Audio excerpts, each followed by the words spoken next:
The forgotten signal discovery in the void. Captain Marcus Kane stood on the bridge of his salvage ship, the Rust Runner, staring at readings that made no sense. 3 days ago, his crew had picked up a signal from deep space, buried in the static of a dead star system. The signal was old, ancient even, but it was definitely human. "Captain," called his engineer, Torres, from across the cramped bridge. "I've run the analysis 12 times. That signal isn't just human tech. It's old human tech. Pre-exile stuff." Kane's jaw tightened. Pre-exile meant before humanity was cast out from the galactic community, before they were branded as too dangerous and forced to the Outer Rim territories. That was over 3 centuries ago. The Galactic Council's fear: the galaxy had been at peace for those 300 years, ever since the Great Purge that scattered humanity to forgotten worlds. The Zephyrian Empire controlled the core systems, with their crystalline ships. The Volthan Confederacy ruled the trade routes with their biomechanical vessels, and the insectoid Kree dominated military operations with their hive-mind battle fleets. All of them remembered the human wars. All of them remembered why humanity had been exiled. Kane's communications officer, Jenkins, looked up from his console with wide eyes. "Sir, we're not the only ones who picked up that signal. I'm detecting multiple fleets converging on these coordinates. Zephyrian, Volthan, even some Kree scouts." Kane cursed under his breath. If the major powers were mobilizing, that signal meant something big, something they were afraid of. The descent, the Rust Runner, was a tiny speck compared to the alien fleets gathering at the edge of the system, but Kane had advantages they didn't. His ship was human-built, jury-rigged, and patched with parts from a dozen different worlds. It could go places the fancy alien vessels couldn't. "Take us in," Kane ordered. "Follow that signal to its source." They descended through layers of cosmic debris, past the shattered remains of what had once been a thriving star system. The signal grew stronger with each kilometer they traveled deeper into the graveyard of worlds. Then they found it. The sleeper awakens, buried beneath a mountain of twisted metal and frozen rock. Something vast lay waiting. It was a ship, but unlike anything Kane had ever seen. It stretched for kilometers, its hull black as space itself, covered in armor plating that seemed to absorb light. "Sweet mother of," Torres whispered. "That's a Titan-class supercarrier. I thought they were all destroyed." Kane's blood ran cold. The Titan-class carriers were legends, nightmares that the aliens whispered about in their council chambers. Massive ships capable of carrying entire fleets, armed with weapons that could crack planets. They were the reason humanity had been exiled, and this one was waking up. First contact protocol warning lights flashed across the alien command ships as they detected the same readings. Admiral Vextar of the Zephyrian fleet opened emergency channels to his counterparts in the other alien forces. "The human dreadnought is powering up," he announced, his crystalline voice carrying notes of ancient fear. "All ships prepare for immediate bombardment. That thing cannot be allowed to fully activate." But they were too late. Deep within the buried supercarrier, automated systems that had slept for centuries began their awakening sequence. Emergency power flowed through long dormant circuits. Defensive shields flickered to life. And in the ship's core, an artificial intelligence older than most civilizations opened digital eyes for the first time in 300 years. The message Kane watched in awe as the massive ship began to rise from its tomb, shedding debris like water. Ice crystals and twisted metal fell away as ancient engines roared back to life. The ship's hull gleamed with a dark radiance, and along its sides weapon ports began to iris open. Then came the transmission, not to the alien fleets circling above, but directly to Kane's small salvage ship. The voice was calm, measured, and entirely human. "This is the Eternal Vigilance, flagship of the Terran Deep Space Fleet. Identify yourself, human vessel."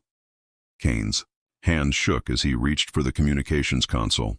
"This is Captain Marcus Kane of the independent salvage ship Rust Runner. Who are you?" A pause. Then, "I am Admiral Jackson Reeves, commanding officer of the Eternal Vigilance." "I've been asleep for a very long time, Captain Kane. Tell me, what has become of humanity?" Kane looked out at the alien fleets preparing to attack. then back at the massive supercarrier rising from the depths like a titan from myth.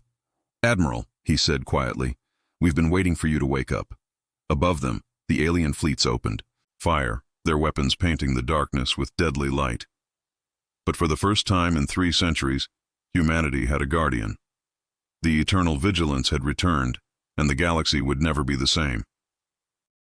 The Admiral's awakening ancient memories, Admiral Jackson Reeves, stood in the command center of the Eternal Vigilance, his body stiff from 3 centuries in cryogenic sleep. The massive bridge stretched out before him like a cathedral of war, filled with holographic displays showing the tactical situation above. Dozens of alien ships circled overhead, their weapons charging for what they clearly intended to be a killing blow.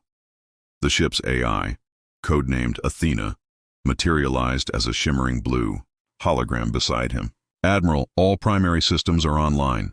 Shields at full power, weapon systems ready. We have 37 enemy vessels in firing range." Reeves studied the tactical display with eyes that had seen the last great war between humanity and the galaxy. He recognized the ship designs, evolved but still fundamentally the same. The Zephyrians with their crystal-hulled cruisers, the Volthans with their biomechanical destroyers, the Kree with their insectoid battle formations. "They're still afraid," he murmured. "After all this time, they're still afraid of what we can do." The salvage captain's tail Captain Kane's voice crackled through the communications array as his small ship took refuge in the Eternal Vigilance's shadow. "Admiral, you need to understand what's happened. Humanity was exiled 300 years ago. We're scattered across the outer rim, barely surviving on forgotten worlds." Reeves's jaw tightened. The exile had always been a possibility, but to hear it confirmed after so long in the dark was like a physical blow.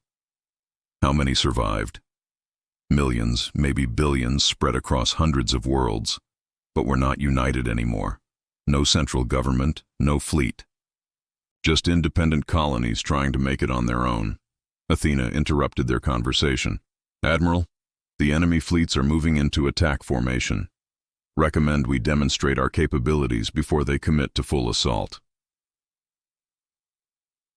This first demonstration, Reeves walked to the primary command console, his fingers finding familiar controls despite the centuries that had passed. The Eternal Vigilance was more than just a ship. It was a mobile fortress, a city in space, armed with weapons that could reshape the battlefield itself. "Target the lead Zephyrian cruiser," he ordered. "Particle lance, minimum power. Disable their engines only. The Supercarrier's main weapon, a beam of concentrated energy that could vaporize asteroids, fired at barely 1% power. The lance struck the alien cruiser with surgical precision, overloading its crystal matrix drive systems without destroying the ship itself. The cruiser went dead in space, its crew frantically trying to restart their engines. Panic in the fleet aboard the Zephyrian flagship. Admiral Vextar watched his most advanced cruiser go dark in a single shot. His crystalline features reflected the fear that ran through his entire species' genetic memory. The last time they had faced human supercarriers, entire star systems had burned. "All ships," he broadcast on the fleet frequency, "maximum firepower. Concentrate all weapons on that dreadnought. If we don't destroy it now, none of us will survive to warn the core worlds." The alien fleet opened fire as one. Hundreds of energy beams, plasma torpedoes, and exotic weapons struck the Eternal Vigilance's shields in a display of raw destructive power that would have vaporized any normal ship. The ancient supercarrier didn't even shudder. Shields of Legend Reeves watched the alien bombardment splash harmlessly against his ship's defensive systems. The Eternal Vigilance had been built during humanity's golden age, when they were still part of the galactic community. Its shields were powered by controlled singularities, its armor forged from materials that existed only in the hearts of dying. "Stars, shield strength?" he asked calmly. 98% and holding," Athena reported. "Enemy weapons are insufficient to penetrate our defensive grid." Kane's voice came through the comm again, filled with awe. "Admiral, I've never seen anything like this. They're throwing everything they have at you and you're not even taking damage." Reeves smiled grimly. "Captain, you've been living in exile for 3 centuries. You've forgotten what humanity was capable of when we put our minds to it. The counterattack." The alien fleet's weapons fell silent as their energy banks depleted. In the sudden quiet of space, Reeves's voice carried across all frequencies. Attention alien fleets. I am Admiral Jackson Reeves of the Terran Deep Space Navy. You have fired upon a human vessel without provocation. This is your only warning. Withdraw immediately or face the consequences. The response came from Admiral Vextar himself. Human, your kind was exiled for good reason. That ship represents a threat to galactic peace. We will not allow it to leave this system. Reeves' expression hardened. Then you've made your choice. The dance of death. What followed was not a battle, but a demonstration. The eternal vigilance moved through the alien formations like a shark through minnows. Its secondary weapons, designed for close-in defense, tore through the smaller alien vessels with contemptuous ease. Larger ships found their weapons systems surgically removed by precise particle lance strikes.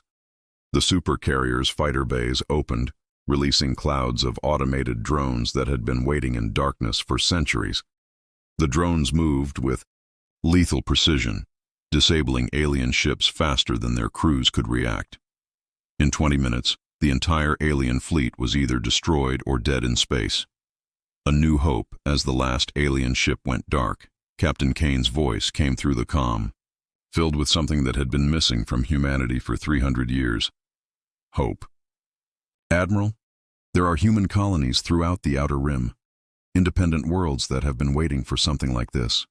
If they knew you were out here, if they knew we had ships like this again.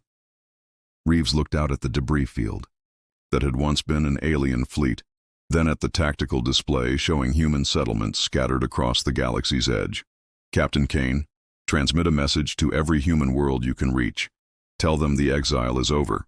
Tell them the fleet has returned. He turned to Athena. Set course for the nearest human colony. It's time to bring our people home. The eternal vigilance engaged its faster-than-light drives, disappearing into the void. Behind it, automated beacons began broadcasting a message that would change the galaxy forever. Humanity had returned to the stars. The gathering storm colony, New Haven 3 days after the battle, the eternal vigilance dropped out of hyperspace above New Haven, a struggling human colony on the rim of known space. The planet was barely habitable, its colonists surviving on subsistence farming and asteroid mining. They had been cut off from the galaxy for so long that many had given up hope of ever seeing other humans again. Governor Patricia Walsh stood in the colony's primitive command center, staring at her screens in disbelief. The ship that had just arrived was larger than their entire settlement. Her hand shook as she opened communications. Unknown vessel, this is Governor Walsh of New Haven Colony. Please identify yourself.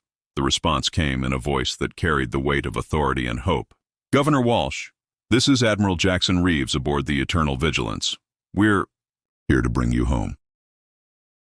The Admiral's promise Reeves materialized in the colony's main hall via holographic projection, his uniform bearing insignia that the older colonists recognized from history books. Around him, hundreds of colonists gathered, their faces showing a mixture of wonder and disbelief. People of New Haven, Reeves began, his voice carrying to every corner of the hall. 300 years ago, humanity was cast out from the galactic community. We were scattered to the winds, forced to survive on worlds like this one. But we endured. We survived. And now, it's time to reclaim our place among the stars. An elderly woman in the crowd raised her hand. Admiral, we've heard stories of ships like yours. The old fleet, from before the exile. We thought they were all destroyed. Reeves shook his head. Not all. Some of us went to sleep waiting for the right moment to return. That moment is now. Word spreads within hours of the Eternal Vigilance's arrival. Every human settlement within 100 light years had received the same message. Ancient communication networks, long thought dead, suddenly blazed to life as colony after colony confirmed the impossible. A Titan-class supercarrier had returned. On the mining world of Kepler's Edge, Foreman Daniel Cruz watched the message with tears in his eyes. His grandparents had told him stories of the great ships, of humanity's golden age among the stars. He had never dared believe them. On the agricultural world of New Tierra, farmer Isabella Santos gathered her children around their old radio to listen to the transmission. For the first time in generations, humans were talking about something other than mere survival. The enemy's response. The news of the alien fleet's destruction had reached the core worlds within hours. In the crystalline spires of the Zephyrian capital, emergency council sessions were called. The insectoid Kree queens buzzed with agitation in their hive cities. The Volthan bioships pulsed with alarm as they received the devastating reports. Chancellor Thexmore of the Zephyrian Empire stood before the Galactic Council, his crystalline form reflecting the harsh lights of the assembly chamber. Honored beings, the threat we have long feared has materialized. A human dreadnought has awakened. It destroyed an entire task force without sustaining damage. The Kree Queen Prime's translated voice buzzed through the chamber. The humans must be contained. Their ship technology poses an existential threat to galactic stability. Volthan Ambassador Galix, his biomechanical form shifting nervously, added his voice to the chorus. Our ancestors were right to exile them. One ship has already proven unstoppable, if they awaken others. Admiral Kepler's fleet unknown to the Galactic Council, the Eternal Vigilance was not the only ship stirring from its long sleep. Deep in the asteroid fields of the Outer Reach, another signal had begun to pulse. Admiral Maria Kepler opened her rar eyes in the command center of the Stellar Wrath, a battleship designed for one purpose: to hunt down and destroy enemy fleets. Her ship's AI, designation Ares, activated the moment her biological signs stabilized. Admiral, welcome back. Long-range sensors detect significant alien fleet movements throughout the sector. Orders?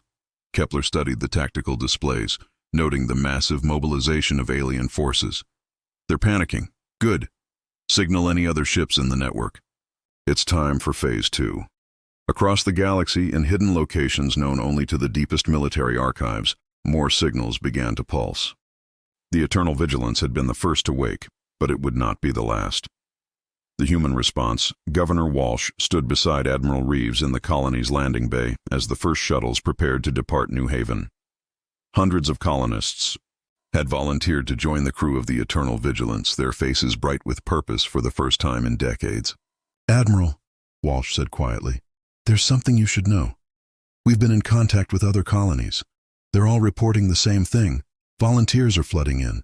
People who've never seen anything bigger than a transport ship are ready to crew your vessels. Reeves smiled. Humanity's greatest strength was never our technology, Governor. It was our refusal to give up, our determination to stand together when it mattered most. Captain Kane approached from the landing bay, his salvage crew now proudly wearing the insignia of the reformed Terran fleet. Admiral, we've established contact with 17 colonies so far. Every one of them is ready to contribute ships, crews, and resources. The network awakens as the Eternal Vigilance prepared to leave New Haven. Athena activated long-dormant communication protocols. Across the galaxy, hidden relay stations that had been silent for 3 centuries suddenly came alive. The network that had once connected humanity's greatest military assets was operational again. Admiral, Athena reported, I'm receiving awakening signals from multiple nodes. The Stellar Wrath, the Iron Resolve, the Cosmic Fury, they're all coming online. Reeves felt a surge of hope he hadn't experienced since before the exile. The plan was working. Humanity's greatest ships hidden away in the galaxy's forgotten corners were stirring to life. Each one represented not just military might, but the dreams and determination of a species that refused to be extinguished. The Declaration, standing on the bridge of his flagship, surrounded by the hope of a dozen human worlds, Admiral Reeves recorded a message that would be broadcast to every inhabited system in the galaxy. To all who received this transmission, I am Admiral Jackson Reeves of the Terran Deep Space Fleet.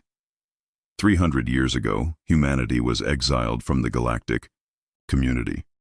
We were scattered, broken, but never destroyed. Today, that exile ends.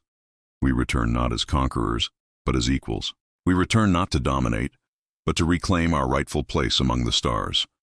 The message spread through hyperspace relays, reaching alien capitals and human colonies alike. On 1,000 worlds, Beings looked up at the stars and knew that everything was about to change.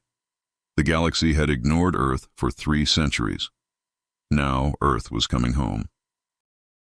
The Iron Resolve Admiral Kepler's hunt, the stellar wrath, cut through space like a blade, its stealth systems masking its approach from the Vulthan patrol fleet. Admiral Maria Kepler stood at her command station, watching the enemy formation with predatory focus. Unlike the massive Eternal Vigilance, her ship was built for speed and precision strikes. "Target acquired," reported Lieutenant Commander Hayes, her tactical officer. 12 Vultan bioships in standard formation, no escorts. Kepler smiled coldly. The Vultans had always been the most arrogant of humanity's former allies, believing their biomechanical ships were evolutionary perfection. Today, she would demonstrate how wrong they were. "Engage stealth attack pattern Alpha," she ordered. "Let's remind them why they used to fear us." The bioship massacre. The Vultan ships never saw the attack coming. The Stellar Wrath's particle cannons fired in perfect sequence, each shot calculated to exploit the biological weak points in the enemy vessels. Within minutes, the entire patrol fleet was drifting wreckage. Captain Voss of the lead bioship managed to send a single transmission before his vessel was destroyed. Human dreadnought, impossible speed, warn the core worlds. Kepler watched the debris field with satisfaction. "Signal Admiral Reeves. Tell him the outer patrols have been cleared. The path to the core worlds is open." The Iron Resolve awakens in the dead system of Tartarus. Something ancient stirred beneath the surface of a shattered moon. Admiral Chen Wu opened his eyes in the command center of the Iron Resolve, humanity's most heavily armored battleship. His vessel had been designed for one purpose: to break through enemy lines no matter the cost. The ship's AI, Guardian, activated with military precision. "Admiral, systems nominal. Long-range communications detect fleet mobilization. Orders, Wu." Studied the tactical displays showing massive alien formations converging from across the galaxy. They're gathering everything they have for one final push. "Perfect. Signal the other vessels. It's time to show them what happens when you corner humanity." The gathering deep in the outer reach, at a coordinate known only to the most classified.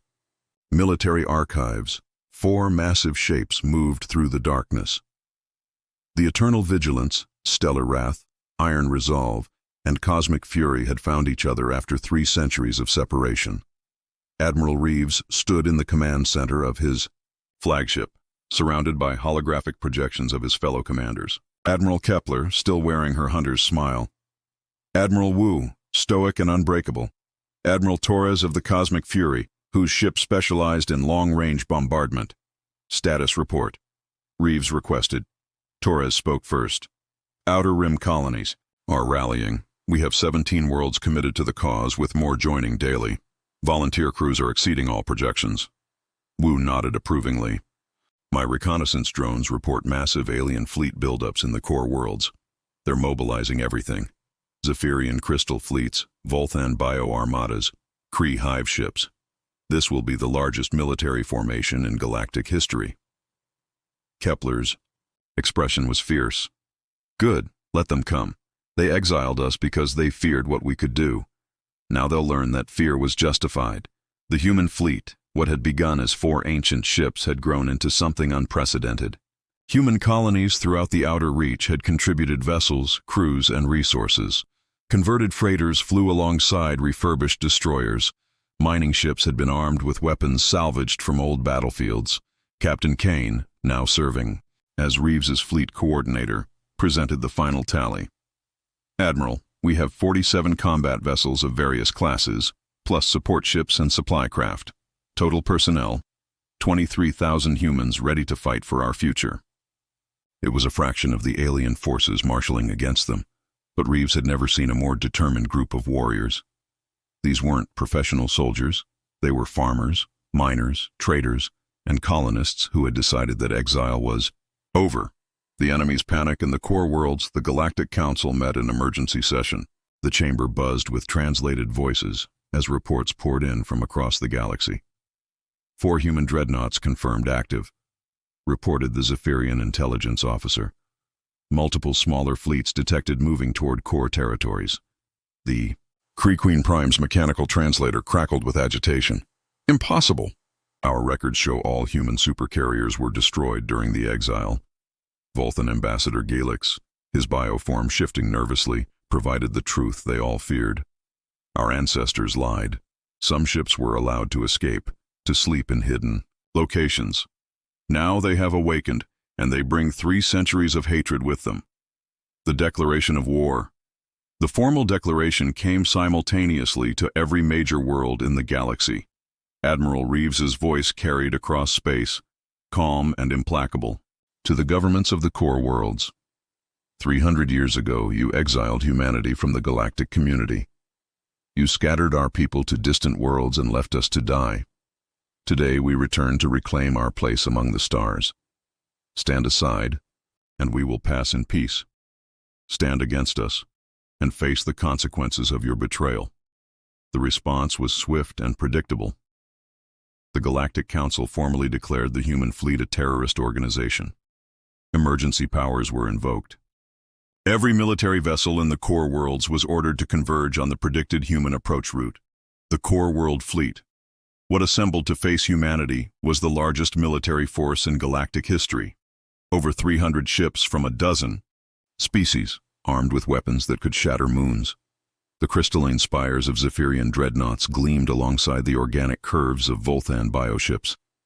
Kree hive carriers buzzed with the activity of 1 million insectoid warriors. At the fleet's head flew the Galactic Unity, a massive command ship built by all the allied species as a symbol of their cooperation. Admiral Vexitar commanded from its bridge, his crystalline form reflecting the lights of 1,000 tactical displays. All ships report ready, his communications officer announced. Total force, 317 vessels. 2 million crew members. Vextar's expression was grim. It should be enough. It has to be enough. The approach, the human fleet moved through hyperspace in perfect formation, their ancient ships running silent and deadly. They had chosen their battleground carefully, the Nexus system, where major hyperspace routes converged.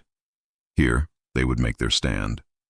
Aboard the Eternal Vigilance, Admiral Reeves addressed his fleet one final time. People of Earth, children of humanity scattered among the stars, we stand at the threshold of our future.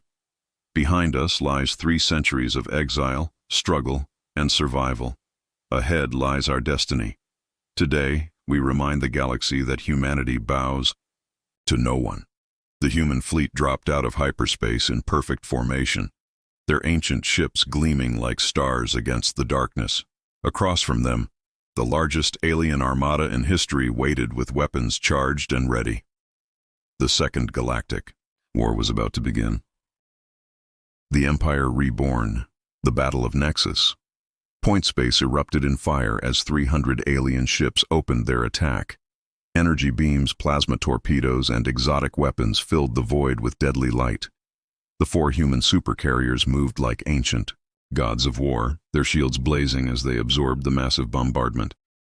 Admiral Reeves stood calmly on the bridge of the Eternal Vigilance, watching the tactical display. Athena, shield status? Shields holding at 85%, Admiral.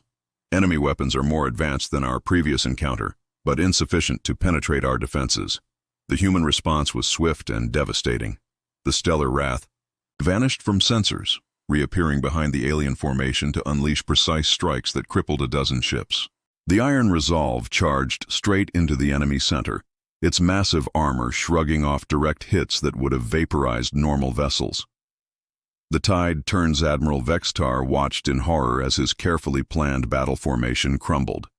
The human ships moved with impossible coordination, their weapons striking with surgical precision.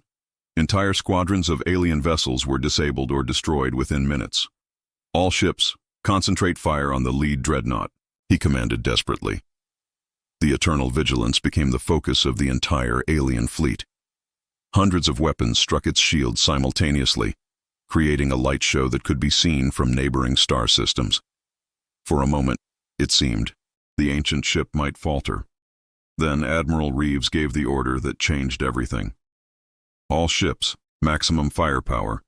Show them what humanity is capable of. The demonstration, the 4 supercarriers opened fire as one.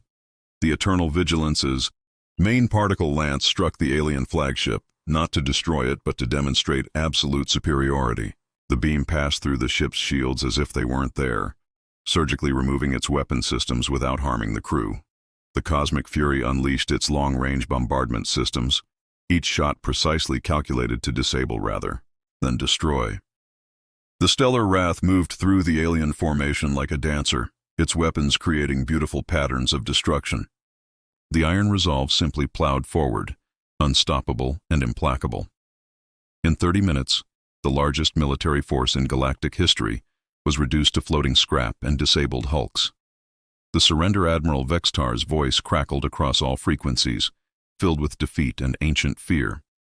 All alien vessels, cease fire. Repeat, cease fire. We surrender. The silence that followed was deafening. For the first time in galactic history, the core worlds had been utterly defeated. Their greatest fleet lay in ruins, their commanders, humbled, their pride shattered. Admiral Reeves's response was broadcast to every inhabited world in the galaxy. We accept your surrender, but this is not conquest.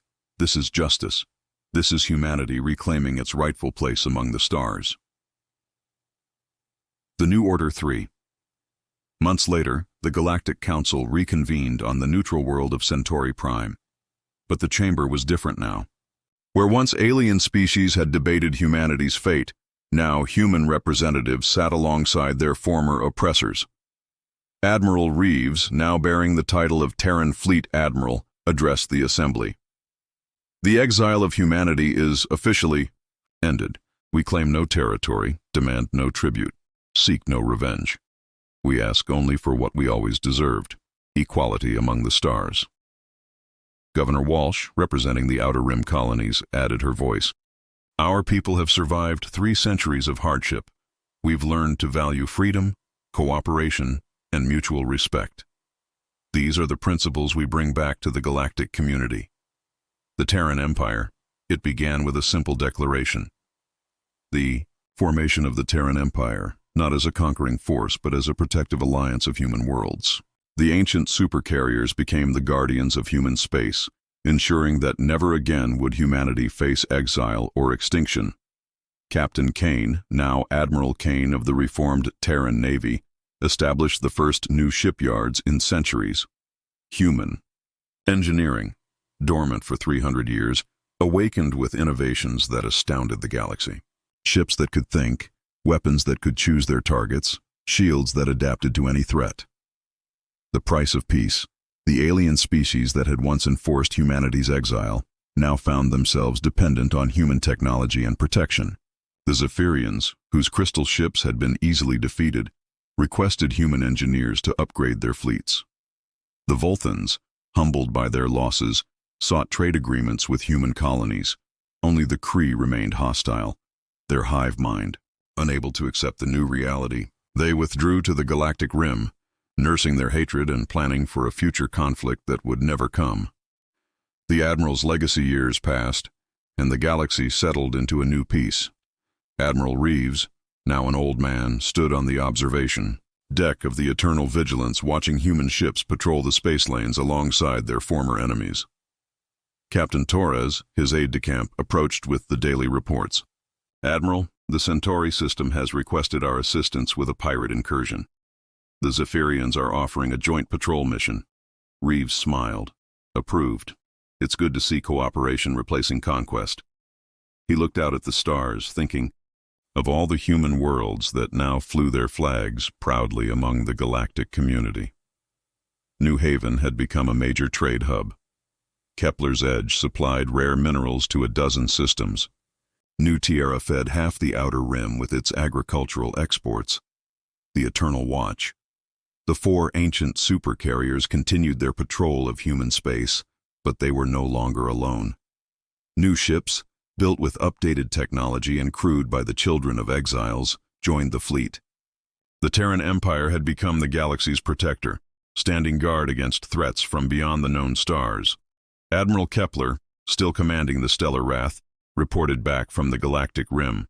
Long-range sensors detect movement in the void between galaxies. Unknown contacts, massive signatures. We may have visitors. Reeves nodded calmly. Then we'll be ready. Humanity has learned to stand together. Whatever comes from the darkness, we'll face it as one people. The never-ending story, in the end, the galaxy had ignored Earth until humanity's ancient guardians rose from the dust. The supercarriers that had slept for 3 centuries became the foundation of a new age. The Terran Empire stood not as conquerors, but as protectors, their ships carrying the hopes and dreams of billions of human souls, and in the depths of space, other signals still pulsed. Other ships still slept. The Eternal Vigilance and her sisters were just the beginning. Humanity had returned to the stars, and they would never be exiled again. The story of human resilience, determination, and the refusal to surrender had become legend. But legends, as Admiral Reeves often said, were just the beginning of new stories yet to be told. The galaxy had learned to respect humanity. Now it was time to learn what they could achieve together among the infinite stars.